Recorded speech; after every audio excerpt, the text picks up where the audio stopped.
Hi, and welcome to When They Dare to Be Powerful, a podcast series celebrating the legacy of Black women in librarianship. This series highlights the contributing authors and the extraordinary librarians featured in the book, The Legacy of Black Women in Librarianship, edited by Dr. Nicole A. Cooke. Together, these stories honor the brilliance, resilience, and leadership of Black women who have shaped and continue to shape our profession. I'm your host, Dr. Cearra Harris, and in each episode, we center the voices behind this important work, exploring their contributions, their scholarship, and the lasting impact of the women they uplift. Each conversation in this series offers an opportunity to reflect on legacy, what it means, how it's built, and why it matters. These stories remind us that Black women have always been powerful forces in librarianship, even when their work went unrecognized or undocumented. Before we dive into today's episode, I want to encourage you to pick up a copy of the book. It's an essential read for librarians, information professionals, scholars, and anyone committed to preserving and honoring our collective history. On today's episode, I had the pleasure of speaking with someone who I consider a mentor, Dr. Aisha Johnson. Dr. Johnson is the Associate Dean for Academic Affairs and Outreach at the Georgia Tech Library. She's a revelator of Southern library history. She's committed to archival research, the production of minority librarians and archivists, and redefining the scholar.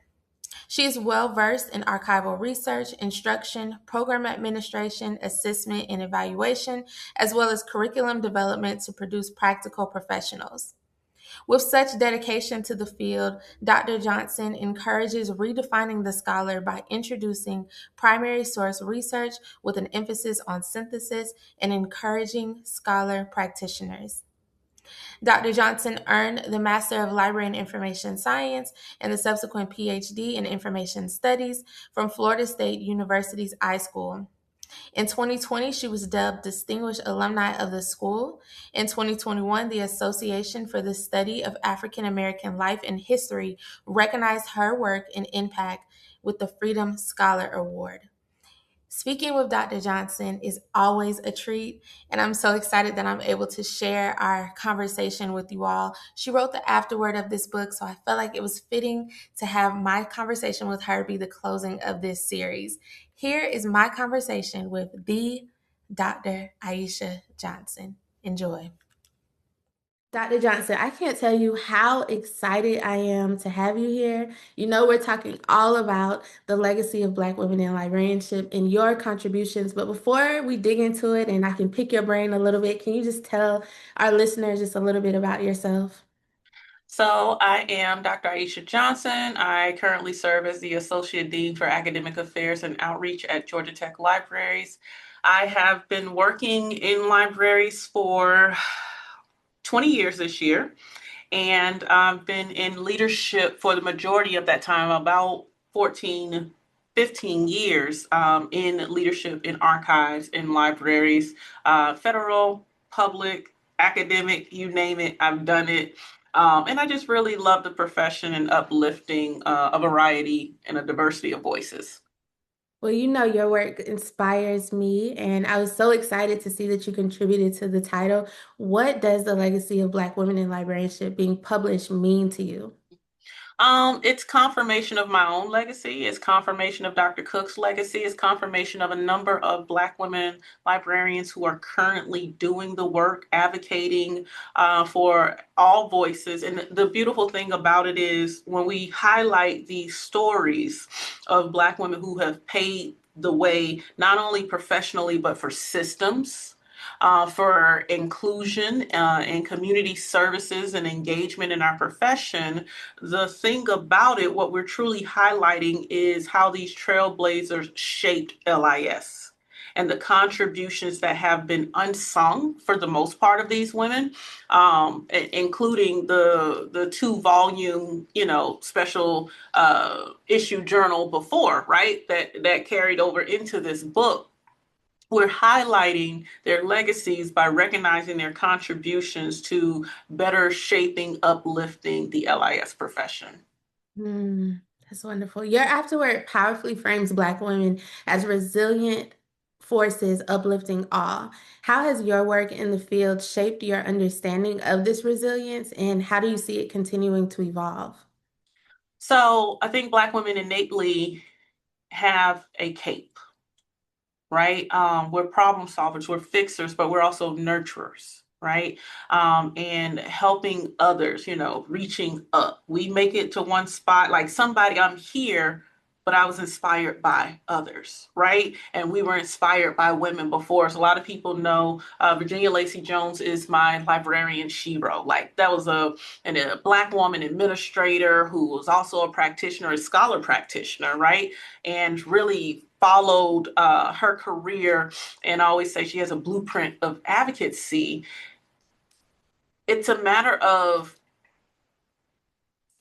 what can I contribute to not just make it better for Black people, but all people. The beauty about the work that I do, also that the other women have done that have come before me, was it wasn't just about us. When Black people do the advocacy work and make it through, as we have seen time and time again in many social movements in this country, we're not just advocating for us, we're advocating for equality of all people of color. So we have an understanding that if this works for us, we leave the door open and we're pulling other people through. You know what I mean? It's not the work we do is when I talk about intellectual freedom, I talk about information literacy or DEI, equity and representation. It's not just about Black people. When we use that acronym of BIPOC, it's a reason, right? Because there are a sector within, the book or what have you, where we are focused on African Americans. But when you really look beyond Black women legacy, what you're seeing is the contributions that actually made it better for all. Mm. I, you're kind of speaking on this. I want to keep digging because it's such Mhm. powerful stuff. So why do you believe intentional visibility is so important, not just historically, but for shaping the future of our field?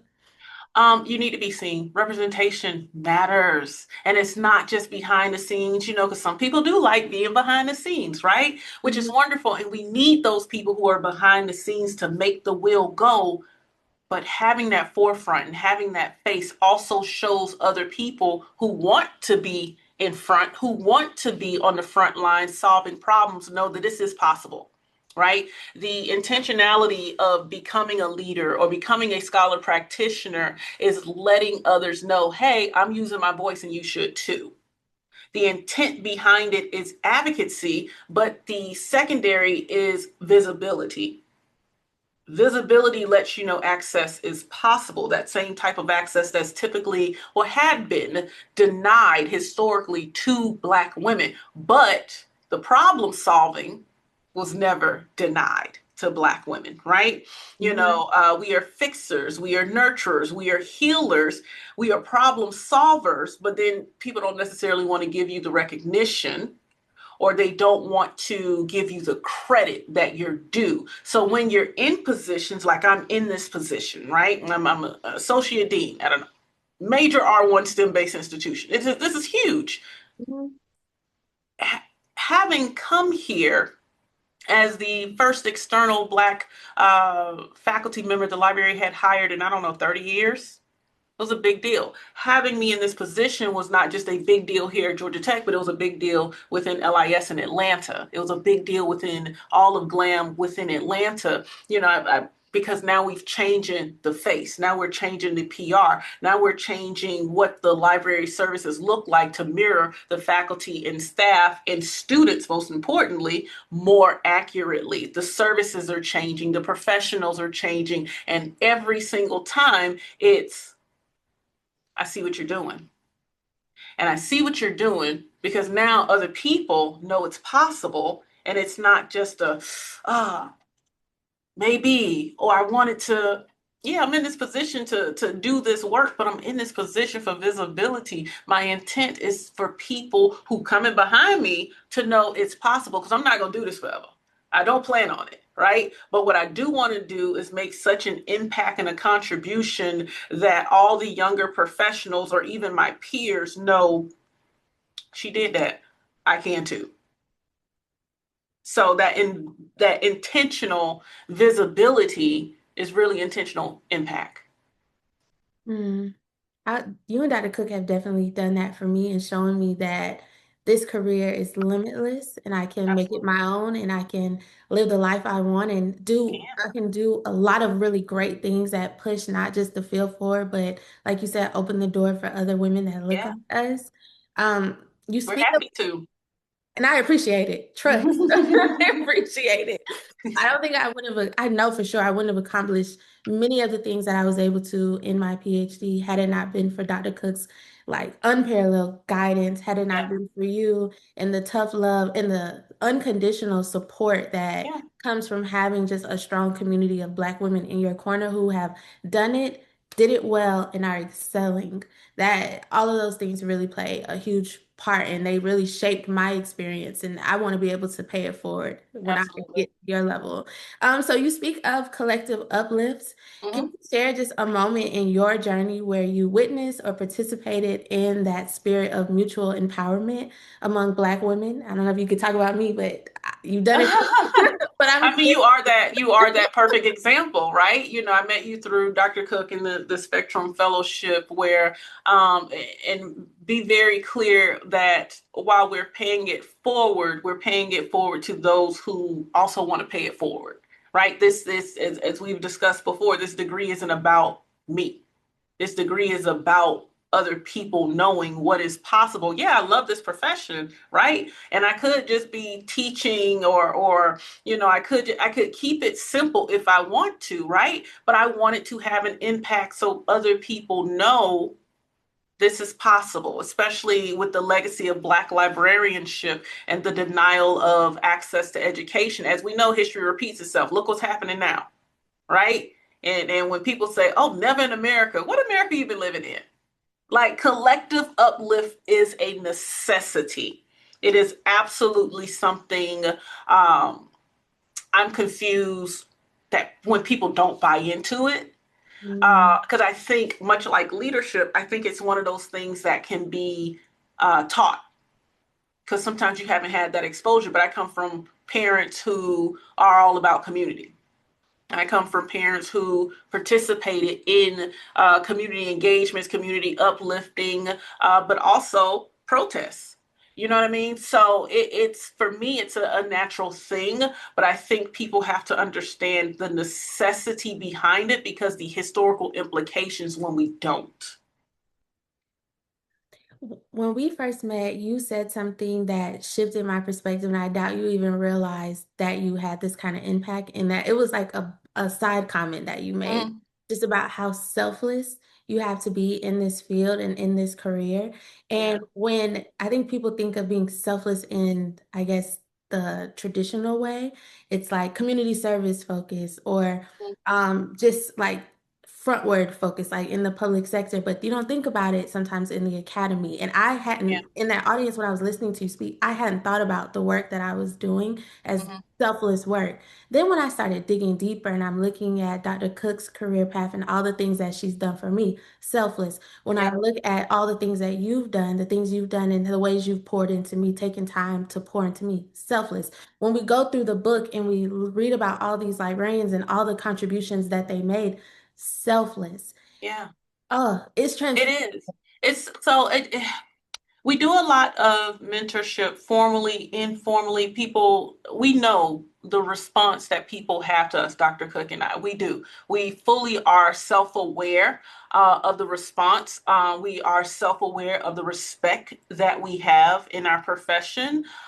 We are self aware of the ears that we have access to. And what we want is to not gatekeep those things. We want to also mentor others how to do that work. It is selfless work. If you're truly committed to everything that is of value to LIS, it is selfless work because we're supposed to be doing is creating a cycle of scholar practitioners, advocates, and leaders, right? It is selfless work. We do, everybody knows in the profession, oh, well, you're interested in that. Talk to Dr. Johnson, talk to Dr. Cook, it's a number of us. And I think one of the reasons, and I can speak for Dr. Cook and myself, one of the reasons we do this is because, and I think I've shared this with you in the Spectrum Fellows before, when we were coming up as PhDs, the Black women community was us, and we Mm, were students. mm, We was candidates. There was a few Black women professors that we could, look to or get some guidance. But I'm telling you, there was a generational gap. There was a generational gap. Some of the Black women that are still in the profession, that quite honestly are like baby boomers or traditionalists, there was a generational gap there in LIS professors, Black women LIS professors. There's very few. You can say who was at who. And when Dr. Cooke and she graduated a few years before I did, when we were graduating, I promise you, we have pictures at some conferences, and it was a bunch of us. And I was like, oh my God, we took pictures. Because at one point, for about 10 years, it was one of us graduating from every program, or we were in the program, and we built this community that we needed. Not to say we didn't have the support in our programs, but representation matters. And having the support and of people who've even gone through it a year before you, 2 years before you, whatever. We know what we were facing.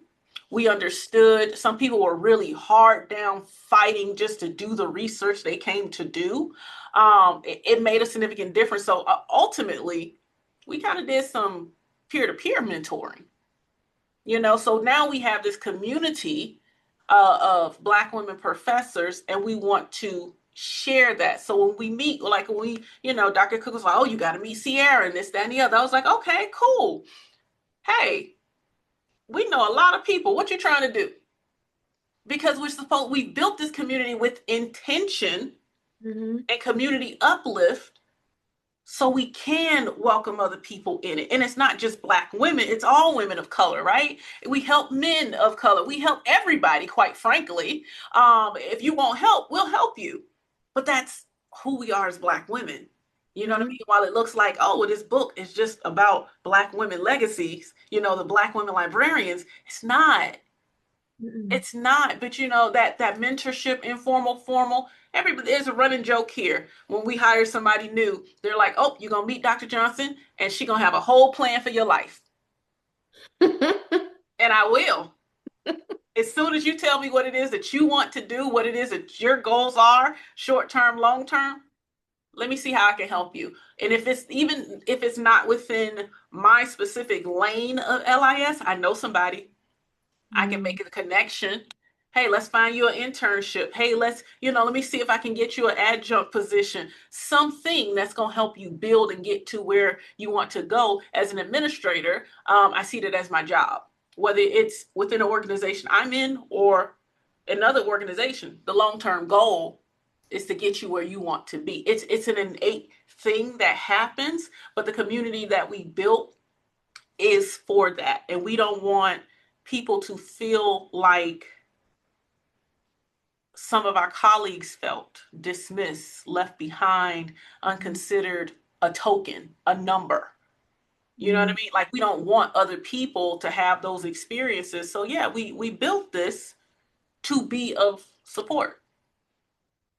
I look at the book as like the foundation of what Mm-hmm. has been built. Like we can go to this and see all the contributions that were made, the women who Yeah. opened the doors, the foundation that they set. And now we have the tool. We see that it's possible to Yeah. open doors, to knock these doors down, to break the ceiling. So our possibilities are endless. Now I'm curious about your thoughts about the future of the field. So as our field continues to reckon with questions of equity, Mm-hmm. representation, narrative ownership, what role do Black women librarians play in reimagining and reshaping the future of our profession? I think Black women play the same role as everybody else does. I think we've put too much on Black women to Mm, be the leader, right? mm, I think leadership is something that is not innate to everyone, but it's definitely something that everybody can contribute to within self, and within community, right? So it's Black women's role would be the example of community building, but we don't always have to be the leaders of that, right? The example is set, the contributions are set. There's many people who will do the collaboration, they will do the connection, partnerships, or what have you, but the role is the example. It's Mm. really just to inspire others to do the work, right? Um, we want to build community, we want to mentor people, we want more people to come, but is it our job to make this happen? I mean, our 92% just showed us, right? Yeah. Okay, so all I'm saying is Black women also need to learn how to delegate and rest. Mm. That's our role now. We have built the blueprint in so many ways that you can't erase it. It's not possible. Ours is in ink, sketched in stone, no problem. It's to share that blueprint continuously as we do. We build community and we rest. Mm. Give it to the young people, like they say. You know what I mean? Because if only, and I say this all the time, and if only I can do it, then I didn't do it right. I think that's powerful though. They say rest is a strong form of resilience. Absolutely. Absolutely. That's what my resistance is now. Yes, I'm a write to my heart's content. I'm a share. I love teaching. I love sharing what I know and exchanging knowledge. I do, have these conversations. I mentor many people in this building and across, whatever. But also rest.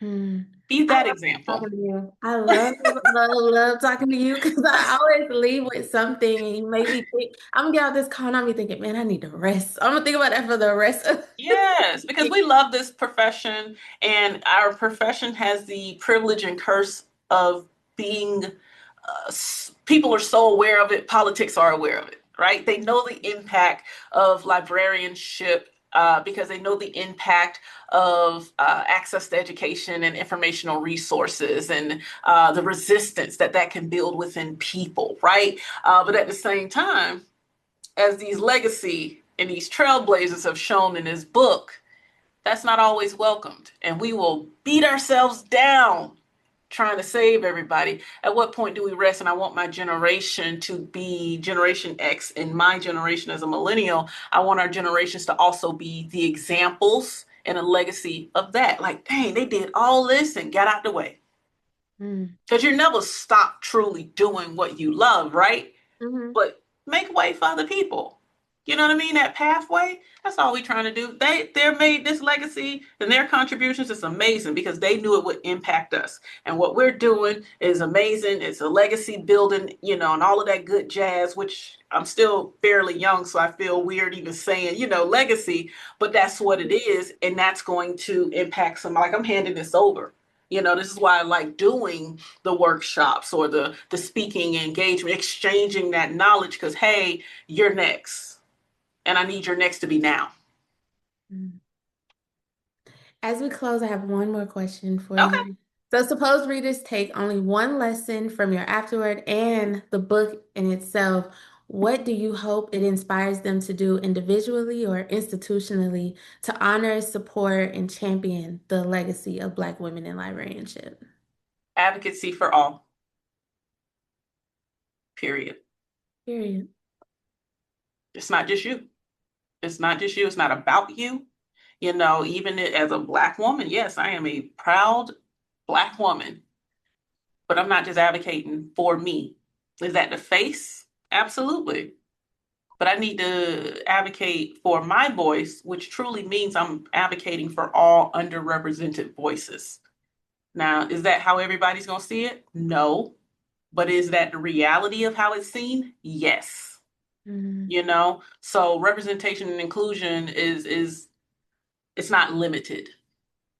It's not limited. And if you're in this profession, your advocacy cannot have a limitation on who you're advocating for. It's advocacy for all. That's what we're supposed to be doing. Otherwise, we're not doing it right. Period. Mm. Dr. Johnson, thank you. It's always a pleasure to speak with Thank you, you. darling. If Always a you pleasure have to speak with you. If you haven't already, make sure you pick up When They Dare to Be Powerful, The Legacy of Black Women in Librarianship. This book is phenomenal. You were the It is. perfect person to speak to close out the podcast series. I am so inspired by you. I hope you feel valued and that someone is always in your corner like this, like your cheerleader, because I Thank definitely you. am. Thank you for how much you've poured into me. And I feel like you've created a pathway for me to not only just exceed, but to thrive in the field. Good. I really appreciate it. Thank you so much. Absolutely. My pleasure, darling. My pleasure. And I definitely do. I do feel valued by my colleagues, my peers, and this profession. I absolutely do. I want to send a special thank you again to Dr. Johnson for their meaningful contributions to the legacy of Black women in librarianship. Dr. Johnson, your work is powerful, necessary, and deeply affirming, and we are better as a profession because of scholars like you. And I also want to thank each of you for listening to all the episodes in this limited series. We are better as a profession because of readers like you. Thank you for ensuring that these stories are read, remembered, and collected. Thank you all for listening to When They Dare to Be Powerful. I'm Dr. Cearra Harris, and I hope to see you around somewhere in the field doing amazing things. Thank you. Take care.